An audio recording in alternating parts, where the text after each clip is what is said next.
Muito bem. Prova oral.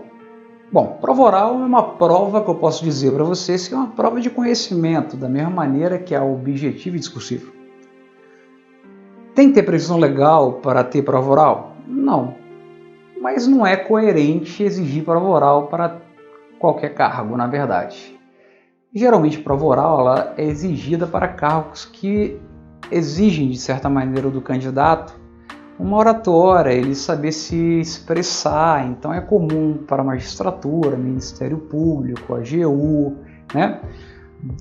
Delegado da Polícia Federal, apesar de que em tese não precisaria, mas passou a exigir, né? Então é uma fase que, da mesma maneira que a prova objetiva e discursiva, ela é uma fase em que eu analiso o conhecimento do candidato, porém por meio de perguntas feitas verbalmente. Tá, aí como que é a prova oral ideal? A prova oral certa. Não é aquela que o camarada chega na prova, tem a banca examinadora e eles inventam as perguntas na hora, porque isso aí eu consigo facilmente manipular o concurso, facilitando a vida de quem eu quero que passe e dificultando a vida daquele que eu quero que não passe. Cobro nota de rodapé para aquele que eu não quero que passe e cobro a pergunta mais idiota do mundo para aquele que eu quero que passe. Então as bancas sérias, normalmente, elas já elaboram as provas orais previamente e enviam as provas orais, por mais que não seja todos os membros da banca que vão estar compondo a comissão que vai aplicar a prova oral, mas as provas elas já são feitas previamente e enviadas aos examinadores, que devem se limitar a perguntar o que está lá. Então é feito o sorteio do ponto com antecedência, o candidato vai para casa, estuda, e no dia seguinte as perguntas elas deverão estar em envelope lacrado, eu abro e faço as perguntas. Por isso que é muito comum, e aí você, caso não saiba, né, mas muitos concursos já é dessa maneira, quando eles não viabilizam, né, o áudio ou o vídeo ou a chave de correção, você tem que entrar com uma ação pleiteando a exibição dos documentos. Aí você fala, ó, eu quero o áudio, eu quero a gravação, eu quero a chave de correção, eu quero o espelho, eu quero tudo. Porque em tese essas perguntas já deveriam vir. E aí você vai perceber, por exemplo, que é muito comum o examinador empolgar e ultrapassar e perguntar coisas que estavam fora do script, no caso, daquela prova oral. Tá legal? Isso no caso de a prova oral vir fechada e só poder ser cobrado aquilo.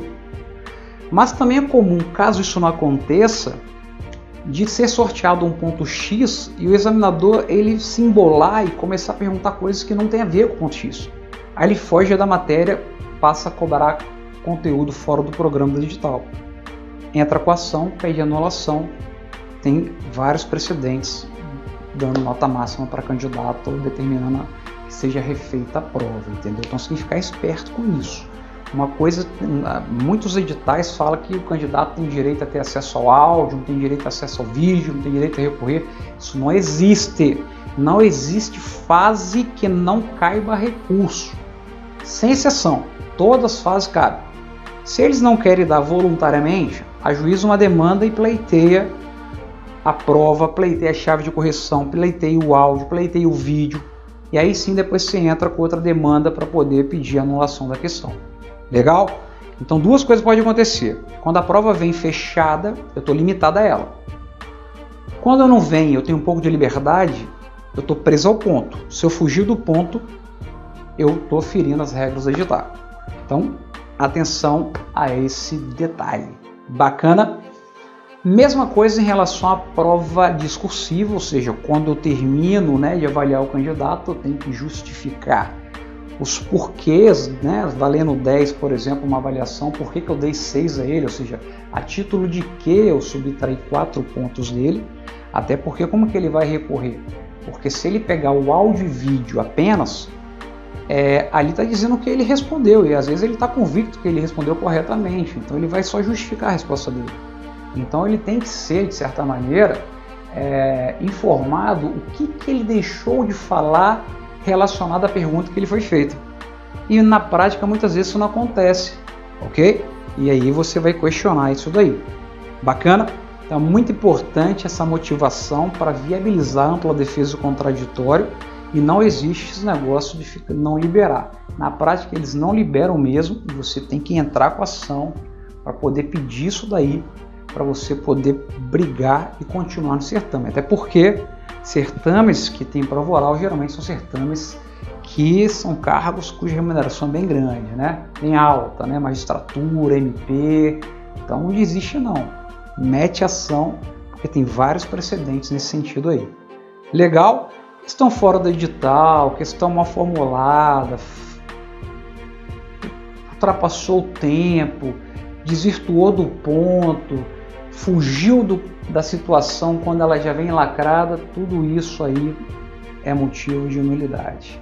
Legal? Dentro do nosso material vai ter, né, algumas decisões de prova oral, só para vocês terem noção, situações em que foi anulada a prova e simplesmente dado nota máxima ao candidato. Olha que beleza. Isso aí que é show de bola, né? Então, maravilha. Já tive um caso que eu consegui, só que eu entrei, anulei a prova e meu cliente refez a prova da magistratura e passou, e aí, tranquilo. Acho que é o certo. Mas teve um caso que foi anulado e dado ponto máximo ao candidato. Bom, aí você fala, pô, mas isso é injusto. Mas se você parar para pensar sobre o aspecto da lógica, eu não anulo a prova objetiva e discursiva e dou ponto a ele? Qual a diferença da prova oral? Tem uma diferença a princípio, que talvez você não tenha sacado. É que a prova objetiva e discursiva, elas estão sujeitas ao chamado princípio da simultaneidade. Ela tem que ser obrigatoriamente igual para todos os candidatos.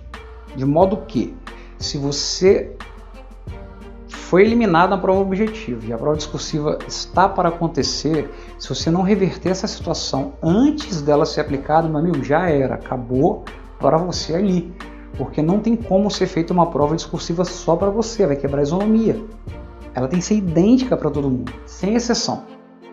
E já a prova oral não, como há sorteio de pontos, então cada candidato faz uma prova diferente. Então é uma prova que não está sujeita ao princípio da simultaneidade, como psicotécnico, prova física e uma série de outras provas. Então, em tese, eu não precisaria anular a questão e dar a nota máxima. Eu poderia determinar que fosse feita uma nova banca e reaplicar a prova. Mas aí fica a critério do magistrado de anular, dar a pontuação máxima ou determinar que seja feita uma nova prova. Mas, professor, se for feita uma nova prova, eles vão me perseguir. Não pode, meu amigo. Ele está no exercício da função pública. Caso faça isso daí, é ato de improbidade, até crime. Entendeu? Então, não tem esse negócio não. Tá legal? Fica com medo não. Estuda, manda bala. Se tiver, porventura, qualquer comportamento que você veja que é um comportamento que ele está agindo, ferindo a impessoalidade, meu amigo, representa o MP, representa o Tribunal de Contas e toma as providências. Porque não pode acontecer isso. A pessoa não pode levar para o lado pessoal porque você está pleiteando um direito que lhe faz jus na justiça. Combinado? Então, isso é a dica top de linha, meu amigo. Para você essa aí, hein? Até a próxima.